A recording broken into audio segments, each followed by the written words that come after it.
बार की इतना जगह है, कहीं से कमरा में फोटो ले सकते हैं आप, लेकिन पीछे महिलाएं चारों तरफ खड़ी हैं, अब बैठी हैं, अब बीच में आप तभी से खड़े हैं। बोलो शंकर भगवान की जय। सरस्वती जी कहली जाहिर की ना, ब्रह्मा जी कहले हम जाई, तो हम लोग के बात न मारल जा तबो तो खतरे। ब्रह्मो जी चलल लेकिन साधु बन के चलल है, इन्होंने तो संगतिया में का चलो। ब्रह्मा जी कहले जाता नहीं है, ब्रह्मो जी साधु बन के चलल है।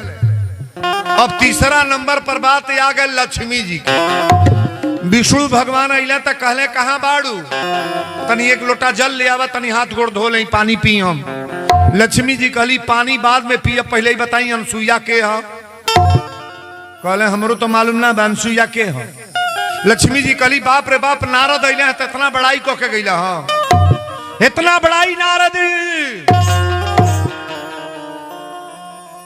विष्णु भगवान कहले बड़ाई लायक बात तो बड़ाई भइल होई, अच्छा जे बुराई लायक बा हो के बड़ाई होई, अच्छा आदमी का बड़ाई होई ना। पूछल तू का चाहताड़ू, कहली कि नारद अइले हैं तो कहले पतिव्रता नारी है, सती नारी है, चरित्रवान नारी है, ओकरा इतना आदर्श नारी, ओकरा इतना गुणवान नारी ये पृथ्वी पर कोई नहीं है। हम खराब बानी, जेकरे घर पर चढ़ले के बात कह दिले हम खराब बानी।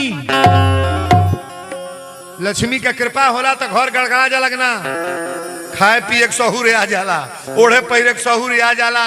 लक्ष्मी के कृपा भले तो कन्हैया बाबा के नहरी पर घर बन गए। कहो माई इनका भागवत सुने जाताड़ी, हम सबके घर मनाइब की लक्ष्मी का कृपा हो जा, और लक्ष्मी से कबो हम लोग विरुद्ध ना हो महाराज। लक्ष्मी का कृपा होगा ना तो घर बढ़ेगा महाराज। विष्णु भगवान कहले तू कहल का चाहतड़ू, लक्ष्मी जी कहली पहले रुरा डायरेक्ट जाके परीक्षा ली, जाके परीक्षा ले। विष्णु भगवान कहले कि लक्ष्मी गलत बोलतड़ू, ये धरती पर अच्छे लोग हैं, बुरे लोग हैं, तरह तरह के लोग हैं, किसका किसका परीक्षा हम लेंगे। कहली कि रौरा जाए भी नहीं, पहले पता करी कि हमसे नीमन बाकी बाउर। विष्णु भगवान कहले जात तबानी भरोसा न करी है कि लौट के आइब की गईले बाबू। तीनों जना साधु बन गल, आ साधु बन के खजड़ी लेके गाँवते चलल बालो। ब्रह्मा जी अलगे, शंकर भगवान अलगे, आ विष्णु भगवान अलगे, आ केहू केहू से बतावल नहीं कि परीक्षा ले चलता नहीं। मेहरारू के ताम झाम उतना बरियार है कि नीमन नीमन मर्द लोग फेल हो जाला,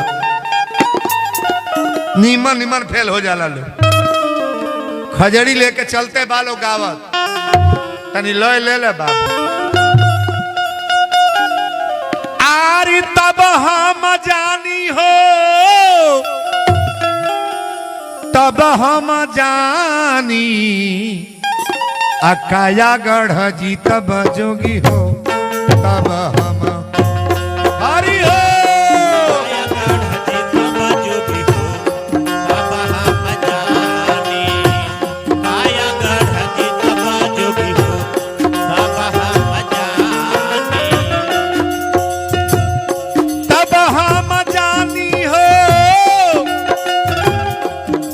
हम जानी काया गढ़ जी तब जोगी हो, तब हम हरि हो। काया गढ़ जी तब जोगी हो, तब हम जानी, काया गढ़ जी तब जोगी हो, तब हम जानी।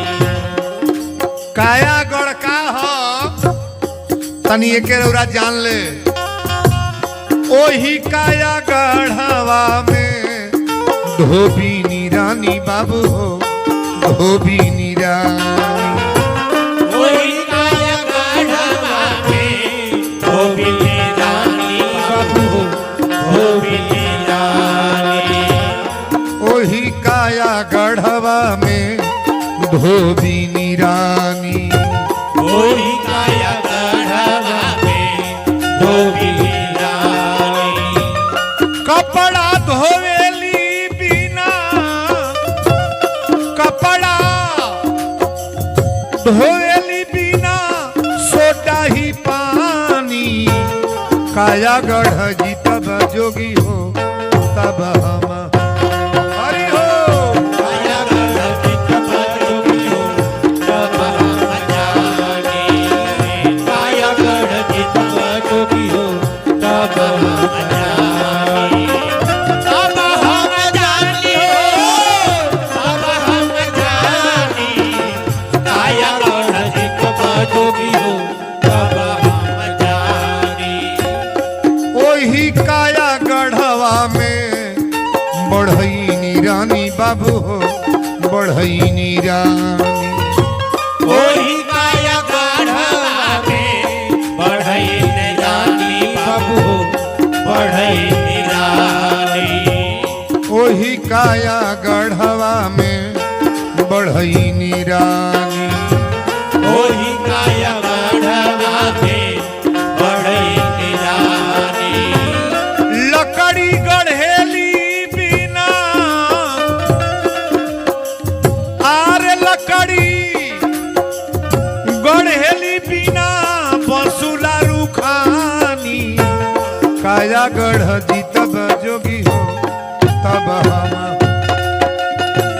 काया गढ़ जी तब जोगी हो तब हम जाने काया गढ़ जी तब जोगी हो तब हम जाने तब हम जाने हो तब हम जाने काया गढ़ जी तब जोगी हो तब हम जाने ओही काया गढ़वा में तेली रानी बाबू हो तेली रानी ओही काया गढ़वा में तेली रानी बाबू हो तेली रानी ओही काया गढ़वा में तेली रानी ओही काया गढ़वा में तेली रानी तेलवा पेरेली बिना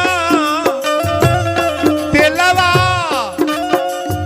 पेरेली बिना सरसों ही घानी काया गढ़ जी तब जोगी हो तब हम काया गढ़ जी तब जोगी हो तब हम जाने काया गढ़ जी तब जोगी हो तब हम जाने तब हम जाने हो तब हम जाने काया गढ़ जी तब जोगी हो तब हम जाने ओही काया गढ़वा में पंडित ज्ञानी बाबू हो पंडित ज्ञानी ओही काया गढ़वा में पंडित ज्ञानी बाबू हो पंडित ज्ञानी ओही काया गढ़वा में पंडित ज्ञानी ओही काया गढ़वा में पंडित ज्ञानी आरे बेदवा पढ़ेले बिना बेदवा पढ़ेले बिना पतरा निशानी काया गढ़ जी तब जोगी हो तब हम